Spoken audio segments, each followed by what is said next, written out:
de ce qui a été fait déjà.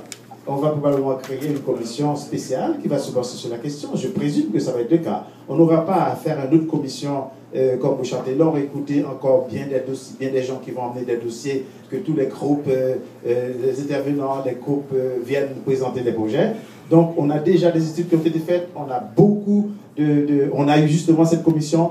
Donc il y a lieu maintenant de synthétiser tout ça et d'arriver à une proposition cohérente qui va permettre d'assurer la paix sociale au Québec, que l'on se retrouve plus avec tant de divergences, avec justement des accommodements plus déraisonnables que raisonnables que les autres. Merci. Merci. Donc, à Québec solidaire, cette question nous interpelle tout particulièrement. Nous sommes pour l'égalité.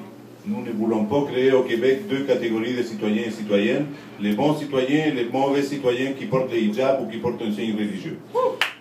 Dans ce sens-là, moi particulièrement, je trouve malheureux la tentative identitaire de Mme Marois afin d'aller gagner des votes en région et de soulever cette question-là, parce que s'il y a quelque chose qui menace la paix sociale, c'est justement soulever ce sujet-là. Lorsque personne au Québec l'a soulevé, Mme Marois est allée sortir ce sujet-là justement pour aller chercher des voix qui sont intolérantes et qui n'aiment pas beaucoup l'immigration, surtout lorsqu'elle porte un hijab ou elle a une autre couleur.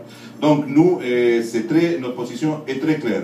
Nous pensons que l'État est laïque, mais ce n'est pas parce qu'il y a un signe religieux porté par un fonctionnaire à la fonction publique ou dans le secteur parapublic que la laïcité est compromise. Donc, nous pensons que comment on peut concilier l'autonomie financière des femmes, par exemple, et l'interdiction du voile dans la fonction publique et les sociétés parapubliques. Nous pensons que discriminer ces femmes, ça compromet l'égalité financière des femmes et ça oblige ces femmes à la marginalité et cela nous semble inacceptable. Donc nous prenons une laïcité ouverte et nous pensons que c'est l'essence de l'ouverture du peuple québécois moderne qui va avoir la primauté dans ces débats-là et non pas les positions assez ambiguës et qui mènent à des dérapages très dangereux du Parti québécois sur la politique identitaire. Merci, madame.